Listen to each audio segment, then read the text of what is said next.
सभी को नमस्कार। स्वागत है कक्षा 10 की हिंदी की ऑनलाइन क्लासेस के अंदर आप सभी का।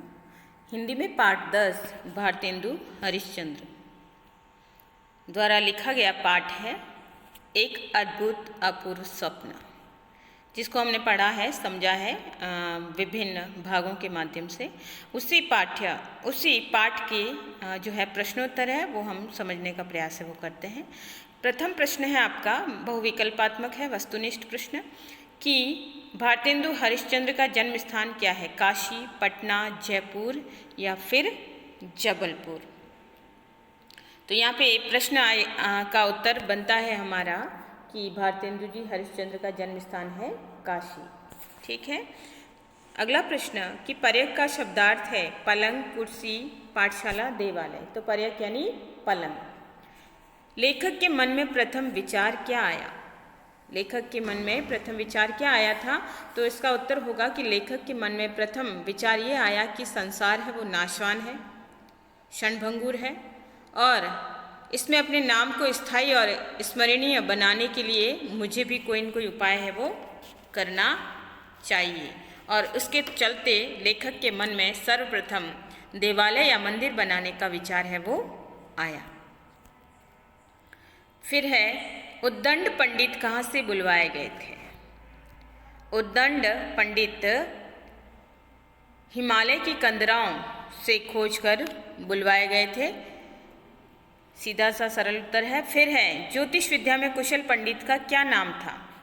तो ज्योतिष विद्या में कुशल पंडित का जो नाम था वो था लुप्त लोचन ज्योतिषाभरण। ठीक है, लुप्त लोचन, लोचन अर्थात नयन जिसके नहीं हो, लुप्त लोचन ज्योतिषाभरण।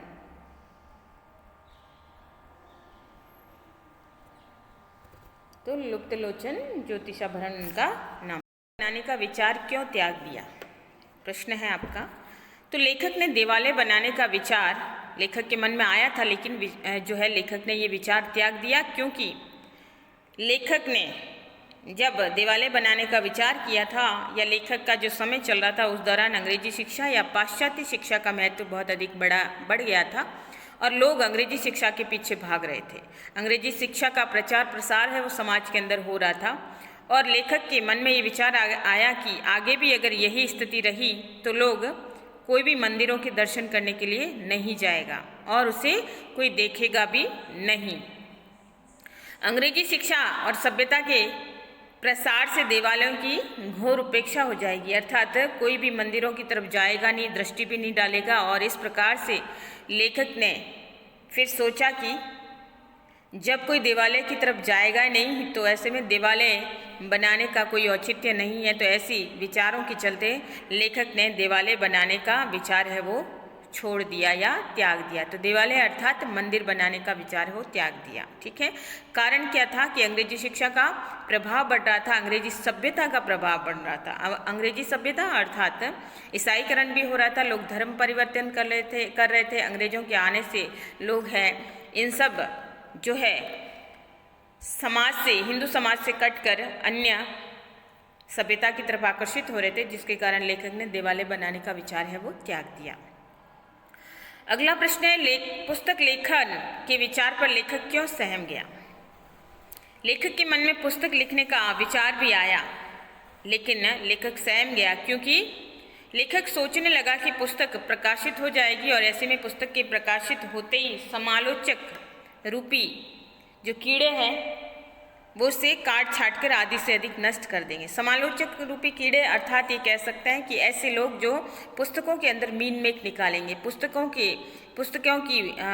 की बुराई है वो खोजेंगे और उसमें कमियां निकालेंगे और ऐसे में कमियों के आधार पे आधी पुस्तक तो यूं ही सर्वनाश हो जाएगा आधी पुस्तक का और आलोचना करने वाले जो है दोष दर्शन कराएंगे। ऐसी स्थिति में लेखक को लगा कि मेरा पुस्तक लिखने का जो श्रम है वो व्यर्थ ही चला जाएगा और इस विचार के चलते लेखक ने पुस्तक लिखने का विचार है वो त्याग दिया क्योंकि लेखक के अनुसार कटु आलोचना होगी और इससे पाठकों को पुस्तक है वो उपयोगी और लाभदायक नहीं लगेगी और वे इसे जब पुस्तक अधूरी होगी और ढंग से लिखी हुई नहीं होगी और उसके आधे पेज निकाल दिए जाएंगे तो ऐसी स्थिति में कोई उस पुस्तक को पढ़ेगा भी नहीं। तो लेखक ये सोच कर ही सहम गया और उसने पुस्तक लिखने का विचार है वो त्याग दिया। फिर है कि पंडित प्राणांतक प्रसाद की विशेषता क्या बताई गई है या क्या विशेषताएं बताई गई है। तो पंडित प्राणांतक प्रसाद के ऊपर लेखक ने व्यंग्य किया है कि पंडित प्राणांतक प्रसाद संसार में महाविख्यात वैद्य है। महावेद्य है या महाविख्यात है, यानी फेमस है, प्रसिद्ध है। चिकित्सा में वो इतने कुशल है कि इनकी दवा का सेवन करने वाला चिता पर चढ़ जाता है कि एक बार अगर इनकी दवाई किसी ने ले ली तो सीधा मृत्यु को प्राप्त होगा, चिता को चढ़ जाएगा। कोई रोगी कितना ही दुखी क्यों ना हो, वह क्षण भर में स्वर्ग का सुख प्राप्त हो जाता है। यानी उनको दवाई नहीं देनी आती है। तत्कालीन नीम हकीम जो लोग होते हैं जो बिना सोचे समझे इलाज करते हैं और कई बार जो है लोगों को मृत्युशैया पर पहुंचा देते हैं, तो उसी के संदर्भ में बात की गई है। इनके द्वारा दी गई औषधि को खाते ही रोगी सांसारिक व्यथा से छूट जाता है। सांसारिक व्यथा यानी ये मोह माया के सारे बंधनों से वो मुक्त हो जाता है। तक प्रसाद को अपने नाम के अनुरूप है वो बताया गया है। निबंधात्मक प्रश्न आपके कि सप्रमाण सिद्ध कीजिए कि भारतेंदु जी ने इस निबंध में तत्कालीन समाज का चित्र है वो व्यंग्य के माध्यम से उपस्थित किया है। तत्कालीन समाज यानी उस समय का समाज है वो कैसा था।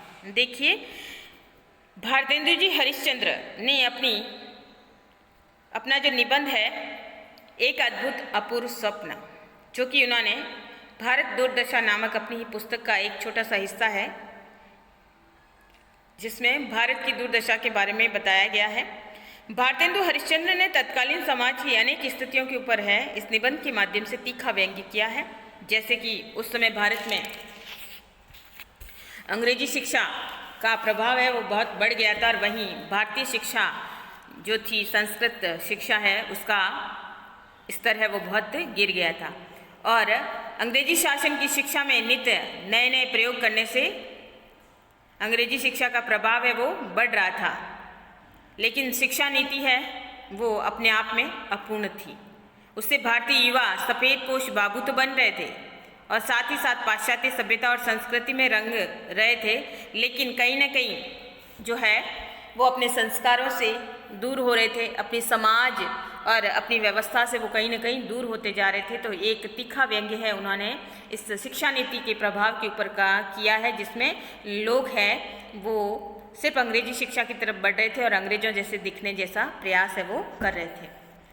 दूसरा अगर पॉइंट लें इसमें तो उस समय हिंदू धर्म पर लोगों की आस्था घट रही थी, क्योंकि अंग्रेजी शिक्षा का प्रभाव है, लोग ईसाईकरण भी कर रहे थे और ऐसी स्थिति में भारतीय सभ्यता से जुड़े हुए लोग भी जो है ईसाई बन रहे थे और ऐसी स्थिति में लोगों का अपने धर्म जो हिंदू धर्म के प्रति है वो आस्था है वो लोगों की घट रही थी। धार्मिक ढोंग अधिक बढ़ गया था और इसके साथ ही लोग हैं वो मंदिरों और देवस्थानों की तरफ भी जाना कम हो गए थे और ऐसी स्थिति में देवस्थानों और मंदिरों की भी घोर उपेक्षा होने लगी थी। तीसरा पॉइंट अगर लें तो पाश्चात्य शिक्षा के प्रभाव से आम जनता अपने संस्कारों से गिर रही थी कि अंग्रेजी शिक्षा का प्रचार प्रसार इतना बढ़ रहा था कि लोग अपने धर्म, अपने मूल और अपने संस्कारों को भूलते जा रहे थे और उनका नैतिक स्तर भी गिरता जा रहा था। नाम स्थिर करने तथा यश प्राप्त करने की इच्छा सभी में थी। इसके लिए अनेक युक्तियां भी अपनाई जा रही थी, परंतु इनमें से कोरा सिर्फ दिखावा कर रहे थे। हर कोई लोग है वो समाज में अपने आप को प्रसिद्ध करना चाहते थे, अपना नाम है वो रोशन करना चाहते थे और इसके चलते लोग हैं ढोंग और दिखावे की तरफ ज़्यादा बढ़ रहे थे।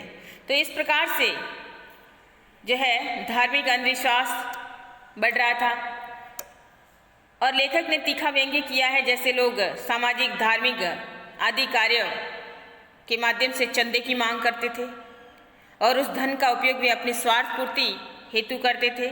तो लेखक ने ही अपने शब्दों में कहा कि इतना द्रव्य हाथ आया कि पाठशाला का सब खर्च चल गया और 10-5 पीढ़ी तक हमारी संतान के लिए बच रहा। अर्थात लोग चंदा मांगने से भी बाज नहीं आते थे।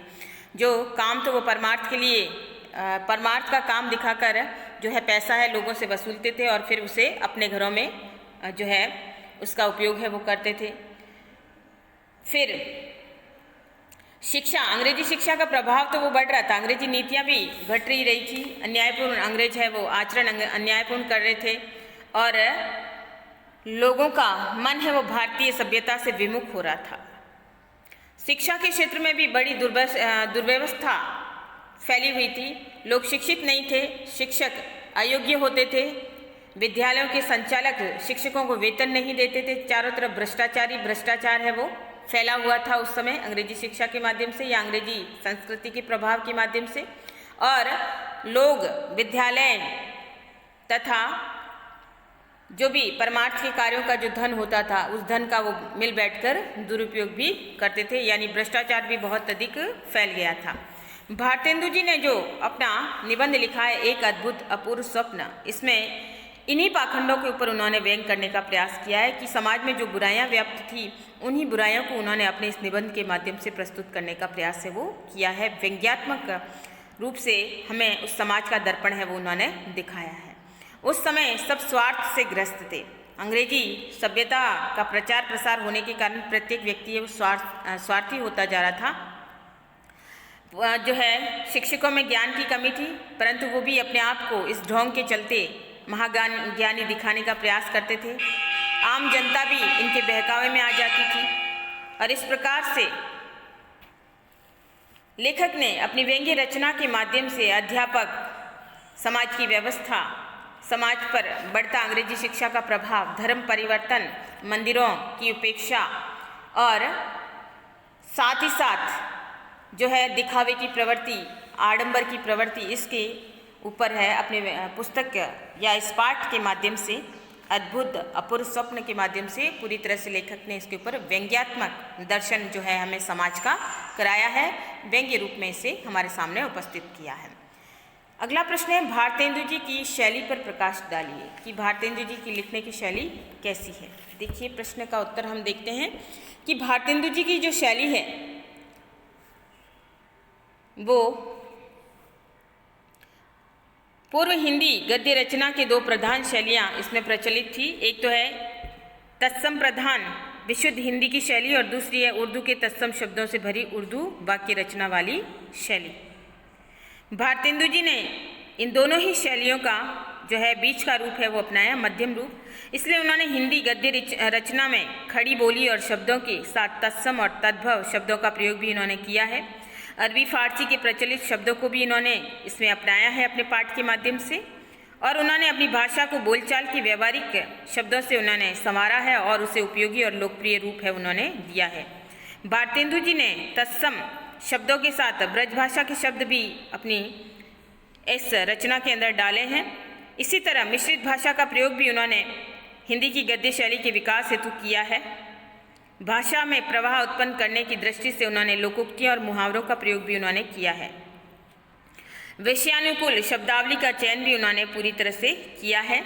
भारतेंदु जी की भाषा वास्तविक अर्थों में जनभाषा के रूप में उभरी और उससे हिंदी भाषा के भावी स्वरूप के विकास को भी आधारशिला है वो प्राप्त हुई।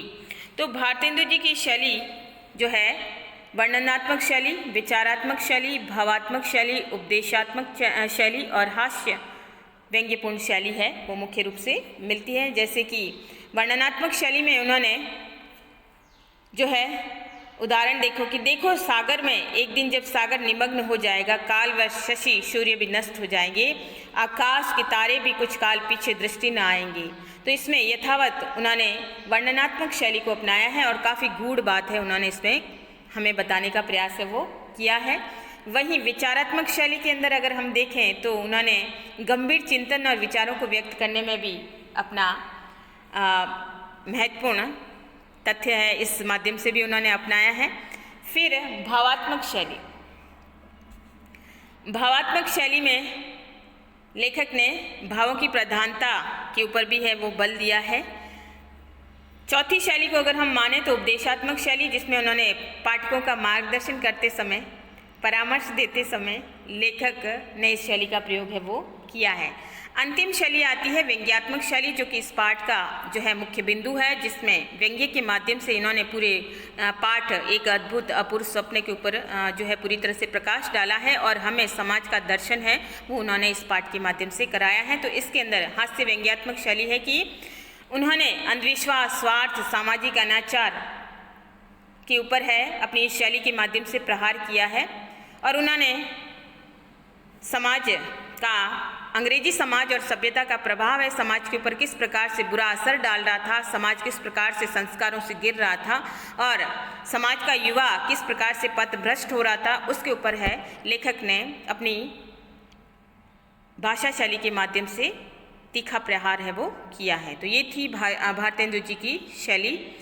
इसके अलावा आगे जो आपके प्रश्न संख्या 11 है, जो कि सप्रसंग व्याख्या है, तो उसमें आपको जो भी आपके पुस्तक के पाठ के भाग डाले गए हैं, पाठ भाग 1, भाग 2 और भाग 3, उसके आधार पे आपको संदर्भ, प्रसंग और साथ में व्याख्या और विशेष करके इसको आपको लिखना है। तो उसके लिए आप वीडियोस देखें, वीडियो नंबर 2, 3, 4 और 1, ठीक है। उसी के आधार पे आप पाठ को समझ सकते हैं और फिर उसका उत्तर भी आप ढूंढ सकते हैं। तो ये था आज का हमारा जो है अध्ययन बिंदु, जिसमें पाठ्य पुस्तक के प्रश्नोत्तर को हमने समझा है। धन्यवाद।